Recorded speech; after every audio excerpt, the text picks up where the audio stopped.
ጨርሻለሁ። ቴንኪው ተመልሶብኛል።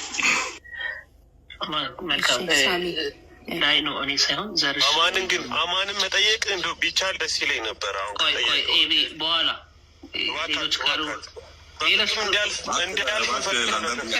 ፕሊዝ በቃ እኔ እንደው እሺ በቃ ዘርሽ ወይ ልጅ እያስጠየቅ ያላቸው ጥያቄ ለዳኒ ወይ ለዴቭ ኦፍኮርስ ለዴቭ ዳኒ ስትሄድ ልጅ እያሱ አለ ጥያቄ ወይ ዴቭ ዘርሽ? ያ የእኔ እንኳን ለዴቭ ሳይሆን ለዳኒ የነበረው ኦልሬዲ በአንድም በሌላም ተነካክቷል ጥያቄው። እኔ ጥያቄ የነበረው ቅድም ዴቭ ሲናገር የነበረው አስቀድሞ በነቢያት ከዛ በኋላ ደግሞ በሐዋርያት ብሎ ተናግሮታል። ቃሉ ሲናገር ጴጥሮስ ማለት ነው። ስለዚህ አሁን በዚህ ዘመን ሐዋርያት አሉ ለማለት ካለን የሚጽፉልን ነገር አስቀድሞ ተብሎ በነቢያቱ የተነገረው ስለ ክርስቶስ፣ በአዲስ ኪዳን ደግሞ በሐዋርያት መሰረትና በነቢያት ላይ ታንጻችኋል የሚለው በሐዋርያትና ነቢያቱ ደግሞ የሚለው እሱን ዴቭ እንዳለው እንኳን ባልቀበልም የብሉይ ኪዳንን በአዲስ ኪዳን የነበሩ ነቢያቱ ያስተማሩት የሐዋርያቱ ትምህርት ስለሆነ አሁን በዚህ ዘመን አሉ የምንለው ትምህርታቸው ካልሆነ በስተቀር ሐዋርያ ተብሎ የሚመጣና እንደዛ ከመጣስ ትምህርቱን ላለመቀበል እና እንደ እግዚአብሔር ቃል አድርገን አለመውሰድ ምን የሚከለክል ነገር አለ ልንል ነው ማለት የሚከለክል የለም ልንል ነው አሉ ካለን። ስለዚህ ትምህርታቸው ካለ የሐዋርያቱ ትምህርት ስለሆነ ያለው በእነሱ ትምህርት ላይ እንጂ በሰዎቹ ላይ አይደለም የታነጽ ነው አይደል? ሁላችንም እንደምንስማማው እንደምናውቀው ከኔ በላይ ታውቁታላችሁ ቃል። ስለዚህ በትምህርታቸው ላይ ከታነጽን እኛ ትምህርታቸው አሁን ስላለ ሐዋርያት አሉ ብለን ማለታችንስ ለምንድን ነው የሚያስፈልገው? ከየት አለ? እንደዛ ተብሎስ የተነገሩን አሉ ወይ በዘመናት መካከል በዚህ 2000 ዓመት ከነሱ ውጭ?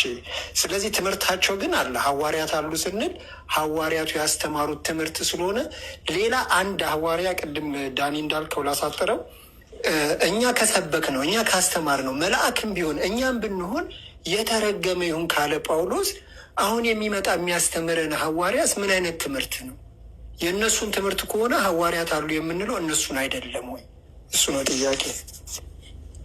ባይ ዘ ዌይ ጥያቄ ቫሊድ ሆኖ አንተ በጠቀስካቸው ጥቅስ ላይ ተመስርቶ ብቻ ሳይሆን እስካሁን እያወራን በነበረው አውድ ውስጥ ጭምር ነው መታየት ያለበት። ምክንያቱም ለሙግት የተነሱ ፖይንቶች አሉ። እነዚህም ፖይንቶች አገናኝተን የሆነ ነገር መስራት እንችላለን።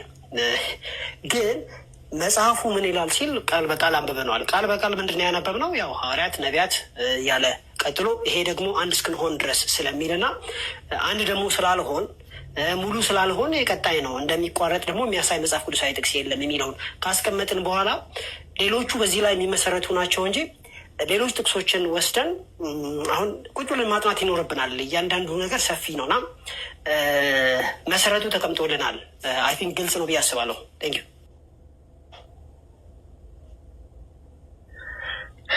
ሰሙ ይቀጥል። ሰላም በለን እና ጠይቅ ሳምሻይ ቆይ ዘርሽ ቅዳቸው ነበረ ሰሙ ሰሙሻ ይቀጥል። እኔ ዴቭን ነው ክሊር እንዲያደርግልኝ ስለፈለግኩኝ ነው እና ወር ሀሳቡን እንዲያብራራልኝ ስለፈለግኩኝ ነው። በመጽሐፍ ቅዱስ ውስጥ መጽሐፍ ቅዱስ ላይ ነው ትሬስ አድርጌ መጠየቅህ እና መጽሐፍ ቅዱስ ውስጥ ዲከን አሉ የሆነ ስራ ላይ የምናገኘው ምዕራፍ 6 ከቁጥር 1 ጀምሮ ስናገኝ በምግባራቸው የተመሰገኑ ያገለግሏቸው ዘንድ እንደተሾሙ 7ቱ ዲከንሶች ኦቨስሊ ይታወቃሉ። እኚህ ፕራስባይተር የምንላቸው ቤተክርስቲያን ሽማግሌዎች የሉቃስ ወንጌል ላይ የምናገኛቸው አሉ። በምዕራፍ 10 ላይ 7ውን ሾመ ሲል ያው አርድእት እየተባሉ የሚጠሩት ወይም የቤተክርስቲያን ሽማግሌ የሚባሉና ቢሾፕ ደግሞ ያው ኦብቪየስሊ እኚህ ምንድነው ከነዛ ከፍ ያሉ ሐዋርያትን ሜንሽን ለማድረግ እንደሆነ ወይም ይሄ ሲመተ ሐዋርያት የሚባለው ነው እንትን የሚለው እና እዚህ ጋር እንትን ስል እኛ አሁን የተጠቀሱት ኦፊሶች አሁን ለምሳሌ ፕሪስባይተር ስንል የቤተክርስቲያን ሽማግሌዎች አገልግሎታቸው ምንድን ነው? በሉቃስ ወንጌል ምዕራፍ 10 ሁለት ፔር እያደረገ ሲልካቸው አገልግሎታቸው ምን ነበረ?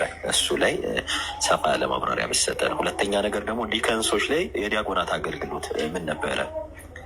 እና ቢሾፕ ላይ ደግሞ የሐዋርያቱ ሮላቸው ምን ነበረ? ማለትም ሮላቸው ስለ ፕሬስባይተሮች ከቢሾፖች በምንድን ነው የሚለዩት? ፕሬስባይተሮች ከዲከኖች በምንድን ነው የሚለዩት? መሀል ያለውን እሱን እንትን ብትል እና ይሄ የፓስተርነት እንትንን ደግሞ ጢሞቴዎስ እና ቲቶ ፐርፎርም ሲያደርጉ እንመለከታለን። እና እስኪ 5 ኦፊሶች ተብሎ ከሚጠሩት ጋር እነዚህ ኤሌመንት ናቸው። የ5 ኦፊሶች 5 ኦፊሶች እዚህ ውስጥ ነው ያሉት።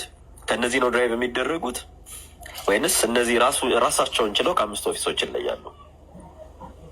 እሱን ብታብራራለን ክሊር የሆነ ኢሜጅ የሚያስ ስለምፈልግ ነው።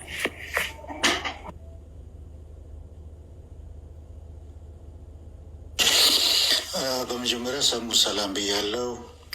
አማን ሻሎም፣ ያልተገናኘን በሙሉ ሰላም ብያለው። ጥያቄው ሰላም ሳልልህ ጀመርኩ። እዚህ ውስጥ ያላችሁ ሁላችሁ እንዴት ናችሁ? በክርስቶስ ሰላም እንዴት ናችሁ? ይቅርታ ችግር የለውም። እኔ አይደለሁም አገልጋይ ዘሪውን ያሳሳተኝ እና መሀል ገብቶ አገልጋይ ዘሪውን አታሳስተው። ጥያቄው የሆነ የትምህርት ክላስ መስጠት ይሻላል። በጣም ሰፊ የሆነ ፕሮግራም ተይዞለት እንትን የሚል ነው እና ይህን ሁሉ መዳሰስ አልችልም። አሁን በጣም ሰፊ ነው። እያንዳንዱ እንትናቸው ምንድን ነው፣ ፈክሽን የሚያደርጉት እንዴት ነው የሚለው ፓስተር፣ ፕሬስቢተር፣ ዲከንስ፣ ቢሾፕ ምናምን የሚለው በጣም ሰፊ ስለሆነ እዛ ሁሉ ነገር ውስጥ አልገባም። አሁን የርዕሳችንና እንትናችን አፖስትልና ነቢይ ላይ ብቻ ያጠነጠነ ስለሆነ የአፖስትሎቹን ቅድም የተናገርኩትን ብቻ ነው የምደግመው። የአፖስትሎቹ እና የነቢያቶቹ የብሉይ ኪዳን ነቢያቶች በእነሱ መሰረት ላይ ታንጻቸዋል የተባለው ነቢያቶቹ እና አጋቦስ ሳይሆኑ የብሉይ ኪዳን ነቢያቶች ናቸው። አዲስ ሪቪሌሽን ያመጡ ቅድም ብዙ ጊዜ ተናግሬያለሁ መግቢያው ላይም። ሐዋርያቶቹም ደግሞ አዲስ ኒው ሪቪሌሽን ያመጡ ናቸው። ጴጥሮስም ሲናገር በእነዚህ በሁለቱ ነው ቀድሞ በተባለው በነቢያቶች እና በሐዋርያቶች ከጌታ በተቀበሉት በእነዚህ በሁለቱ አነቃቃቸዋለሁ ነው የሚለው እና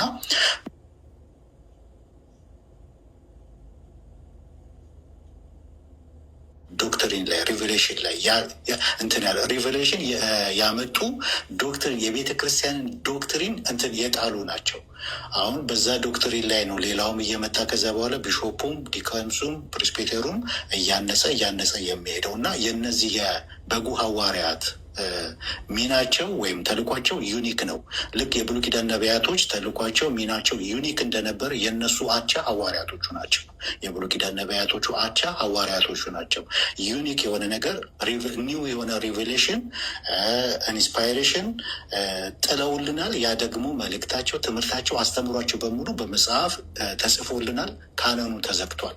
ከዛ በኋላ ያሉት በሙሉ እነሱን ተክተው እየሰሩ እያገለገሉ ያሉት ኢግናሽየስም ክሌመንት ኦፍ ሮምም ኢራኔስም ያስቀመጡት ቢሾፕ ፕሬስቢተር እና ዲከን አንዳንዶች ደግሞ ሁለቱም ብቻ ያስቀመጡት ያንን አስተምሮ ያንን ዶክትሪን አስጠብቀው ያንን እያስተማሩ አካሉን እያነሱ የሚቀጥሉ ናቸው። ስራቸው የሚሆነው ማለት ነው። ጳውሎስ ልክ በቆሮንቶስ ላይ እንደተናገረ እንደ ብልሃተኛ አናጺ አለቃ መሰረተ ተጠንቅቄ ጣልኳለ። ሌላው በእርሱ ላይ ምን ይልበታል? ያንጽበታል። ስለዚህ ሌሎች የተባሉት ከዛ በኋላ የሚመጣው ትውልድ በሙሉ ክርስቶስ እስከሚመጣ ድረስ በዛ ላይ እያነጸ የሚሄድ ነው ብዬ በአጭሩ ላስቀምጠው። ሰሙ ጥያቄ በጣም ሰፊ ነው። እነዛን ሁሉ እንዳሰው ካልኩኝ በዚህ በደከመኝ ሰዓት በራበኝ ሰዓት አልችልም። ወይም ሌላ ጊዜ በሌላ ርዕስ እንትን ማለት እንችላለን። የዛሬው ርዕሳችን ነቢይና ሐዋርያ ለብቻ ስለሆነ ሐዋርያትን የሚመለከተውን ግን ቅድም የተናገርኩት ላይም አማንም ቅድም የተናገረበት አለ። ያንን ብቻ ነው አርቲኩሌት አድርጌ ላቀርብ የምችለው ማለት ነው ከይቅርታ ጋር። አሪፍ ነው። አድረስ አድርገህልኛል። የምፈልገውን ፖይንቴን አውርታልኛል እና ቴንኪዩ። ሌላ ቀን የነዛን ደግሞ ዲስከስ እናደርጋለን። እሺ ሰሙዬ ተባረክ። ዘርሽ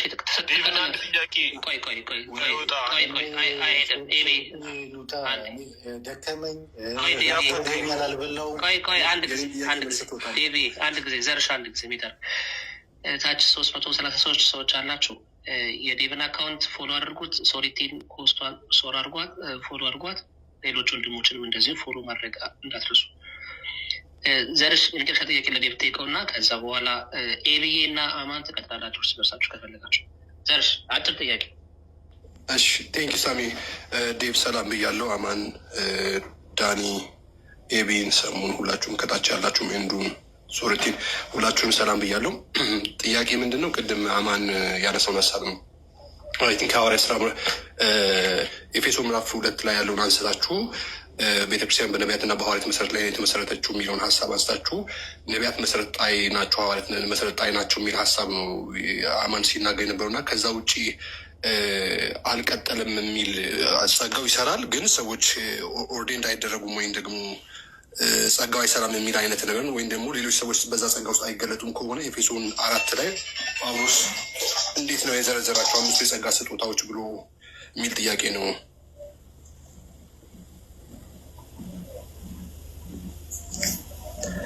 እነዚህ ስጦታዎች ለቤተክርስቲያን ተሰጥተዋልን ለምን ተብሎ ሊጻፍ ቻለ ነው? ዲቪ ካገኘ